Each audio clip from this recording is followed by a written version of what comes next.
maior a participação feminina no mercado de trabalho, mas ainda há pouco poder econômico e pouco poder político. Veja a reportagem especial sobre as mulheres preparada pela TV Câmara. A vida das mulheres melhorou nos últimos 25 anos. Mais acesso à educação e ao mercado de trabalho e garantias constitucionais de não discriminação entre homens e mulheres são conquistas visíveis em boa parte do mundo. Mesmo nos países de baixa renda, a expectativa de vida das mulheres aumentou 20 anos da década de 60 para cá.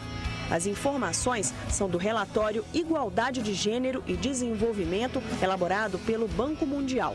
Segundo os dados do relatório, as mulheres hoje representam mais de 40% da força de trabalho em todo o mundo.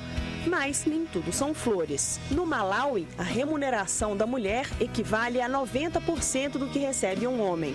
No Egito, esse valor é de 82%. No México e em Benin, 80%. Na Islândia, a mulher recebe 69% do que ganha um homem. Na Índia, 64%. Na Alemanha, 62%. Na Nigéria, a mulher ganha ainda menos, 60% do valor recebido pelos homens. No Sri Lanka, 50%. 34% na Etiópia e apenas 12% em Bangladesh. No Brasil, esse índice é de 73%. Além do poder econômico, as mulheres também têm pouco poder político. Apenas 9,6% dos assentos nos parlamentos brasileiros, locais e federal, são ocupados por mulheres, o que coloca o Brasil na posição 116 em representatividade feminina no Legislativo. Aqui na Câmara, por exemplo, dos 513 deputados federais, só 45 são mulheres. Já na Suécia, país que lidera o ranking da igualdade de gênero, a taxa de assentos femininos no parlamento é de 45%.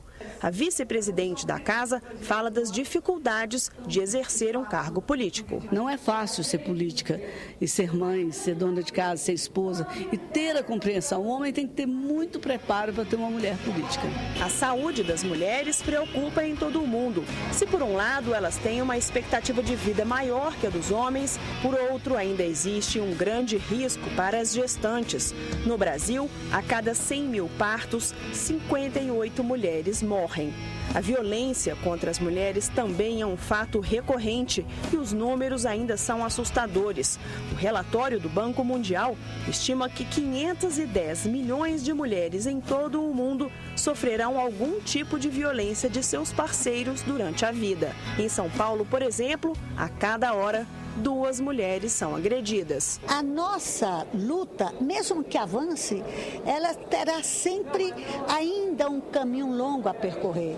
Nós hoje estamos realizando numa CPMI da violência contra a mulher um fato que é uma conquista.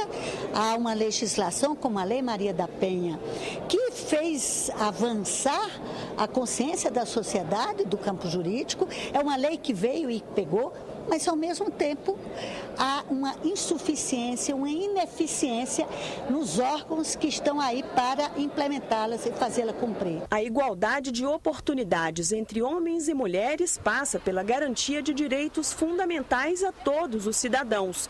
Hoje, 136 países têm em suas constituições garantias explícitas para a igualdade dos cidadãos. Mas o foco do Banco Mundial é outro. O relatório mostra que dar educação e saúde às mulheres traz economia aos países, tanto por ter uma melhor força de trabalho, quanto por garantir trabalhadores mais saudáveis e bem qualificados nas próximas gerações. É burrice, é estupidez econômica deixar a desigualdade de gênero, porque há um desperdício de ganhos de produtividade para o país, há um desperdício em termos de melhor condição de crescer e assim por diante, se as condições de igualdade de gênero continuam ruins.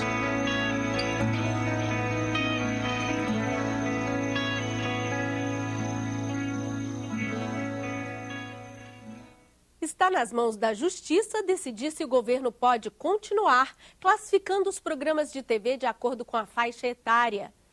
A questão polêmica divide políticos e deixa de lado os opostos, os representantes das emissoras e os defensores das crianças. Veja na reportagem da TV Senado. Nesta sala do Ministério da Justiça, videogames, filmes e programas de TV são classificados. Os técnicos avaliam o conteúdo. Cenas de violência, sexo e uso de drogas indicam a faixa etária a que o programa é recomendado. Uma determinada cena pode causar bastante impacto e outra menos impacto.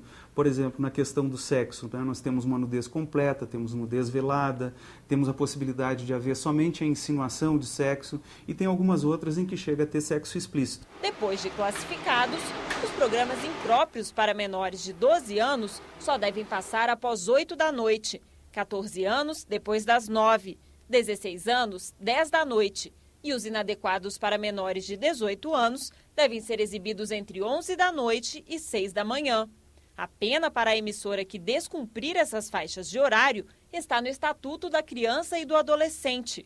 Multa e suspensão da programação por até 2 dias em caso de reincidência. Para que a criança e o adolescente ela esteja protegida de programas, de filmes inapropriados para a faixa etária dela e para o desenvolvimento físico, né, mental, cognitivo e biológico também da infância e adolescência. Nós temos pais, mães que trabalham fora de casa e é importante, portanto, que a gente tenha um horário de restrição, de proteção da criança e adolescente, porque o adulto não está ali o tempo inteiro com a criança, com seu filho. A classificação indicativa e as faixas de horário também são comuns em países europeus e nos Estados Unidos, segundo a Unesco. Tanto a legislação internacional do Sistema das Nações Unidas como de diferentes democracias autorizam e não consideram isso uma afronta à liberdade de expressão estabelecer um horário de proteção à criança no cômputo geral da programação.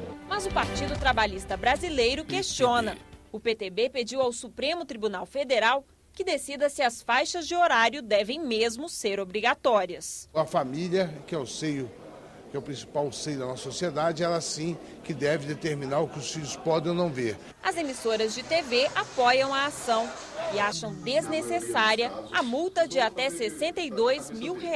Essa multa nunca foi aplicada a nenhuma emissora, o que mostra que as emissoras costumam, sim, cumprir as determinações do Ministério da Justiça. As TVs consideram as faixas de horário da classificação indicativa uma medida autoritária. Classificação indicativa conforme feita pelo Ministério da Justiça hoje é a forma de censura. Isso está consagrado na nossa Constituição.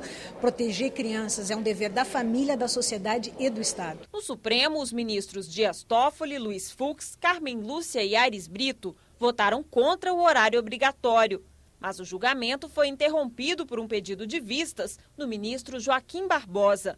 A polêmica repercute no Senado. Eu espero que esse pedido de vista signifique um voto discordante e que esse voto discordante seja capaz de estabelecer um novo convencimento no Supremo. Conforme a decisão, que parece que vai ser majoritariamente a favor do pensamento do PTB, realmente nós teremos uma democracia mais ampla e, sobretudo, a valorização da decisão familiar sobre o futuro dos seus filhos. Toda essa polêmica deixaria de existir se uma lei de 2001 fosse cumprida. Ela prevê a instalação nos televisores de um equipamento que permite aos pais bloquear os programas que eles não querem que os filhos vejam. É o chamado V-Chip. A indústria não produziu os televisores com o dispositivo de controle e as emissoras também não fizeram muita questão de adaptarem suas programações para essa possibilidade de controle. No próximo bloco, conheça o artista pernambucano José Cláudio, que retrata os costumes e a alegria da tradição nordestina. A gente volta em 1 minuto.